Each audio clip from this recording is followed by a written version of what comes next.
लोगोफोर जुदि नों जिखिजाया इन्टारनेशनेल कल एबा जिखिजाया लकेल कल ओरैनो फ्रियावनो कल खालामनो सानदोंब्ला बे भिडिअखौ गोसो होनानै नाय।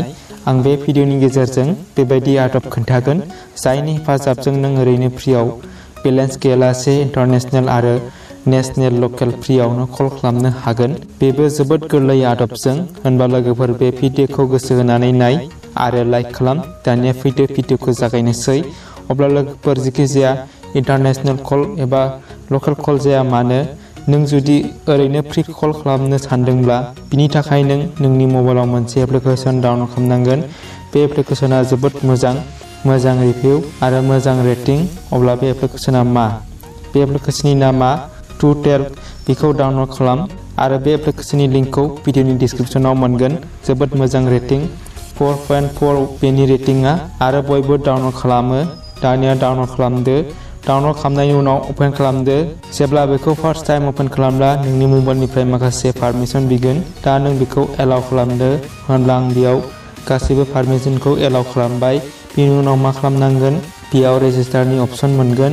नों बेखौ रेजिस्टार खालामनांगोन। रेजिस्ट्रेसन खालामनो थाखाय बेयाव थुनानै होदो। बेनि उनाव मबाइल नाम्बार सोनानै होदो।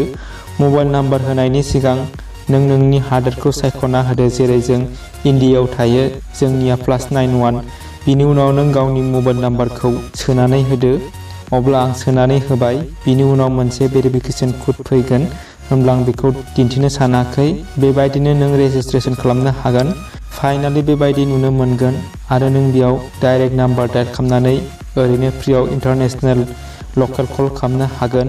बेयाव नों रिसेन्ट कल नोंनो दिन्थिनो हागोन आरो मबाइल नाम्बारनि गासैबो कन्टेक्ट सेभ खालामनायखौ नुनो मोनगोन आरो बेयाव जाय मेसेज फैगोन बेखौबो नुनो मोनगोन आरो बेयाव नोंनि वालेट एकाउन्टखौ नुनो मोनगोन।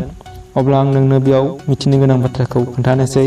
20 DCT फ्रि मोनगोन एबा नों बेयाव 50 मिनिट लकेल कलनि थाखाय फ्रि मोनगोन आरो बियो इन्टारनेशनेलनि थाखायबो थारैनो फ्रियानो जाखागोनखा।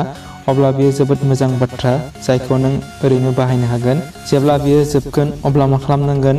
बेयाव नों बे एप्लिकेसननि सिङाव एडभार्टाइज थुनानै आरोबाव बेलेन्सखौ बारायहोनो हायो। बेयाव नों रिवार्डबो खालामनो हागोन। चेक खालामनानै नायनो हायो। नों बेयाव 20 DCT फ्रि कल मोनगोन। बियो 50 मिनिट जाफ्रामगोन। होनबा लोगोफोर बेयो जोबोद मोजां बाथ्रा।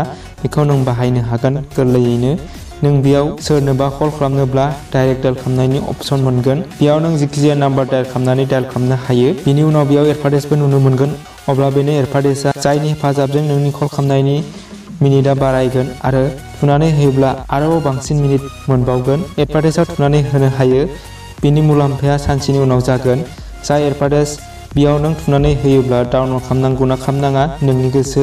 बेयाव जेबो जेंना जाया, गोनो गोथो जानांगौ गोनांथि गैया। बास नों गावनि खामानिखौल' मावनानै मिनिटखौ बारायहोनो नाजा। बेयाव नों गिबियाव 20 DCT मोनगोन। बिनि उनाव मिनिट जोबब्ला एडभार्टाइजआव थुनानै मिनिटखौ बारायहोनो हागोन। बिनि उनाव नों ओरैनो फ्रियावनो इन्टारनेशनेल आरो लकेल कल खालामनो हागोन जेरै आं खोन्थानाय बायदि। अब्ला आं आसा खालामो नोंथाङा बुजिनो मोनबाय जानांगौ। मोजां मोनदोंब्ला लाइक खालाम आरो आंनि चेनेलाव गोदानबा साबस्क्राइब खालामदो। बेजों लोगोसे कन्टिनिउआव थुनानै होदो। एसेनोसै लोगोफोर, गोजोन्थों।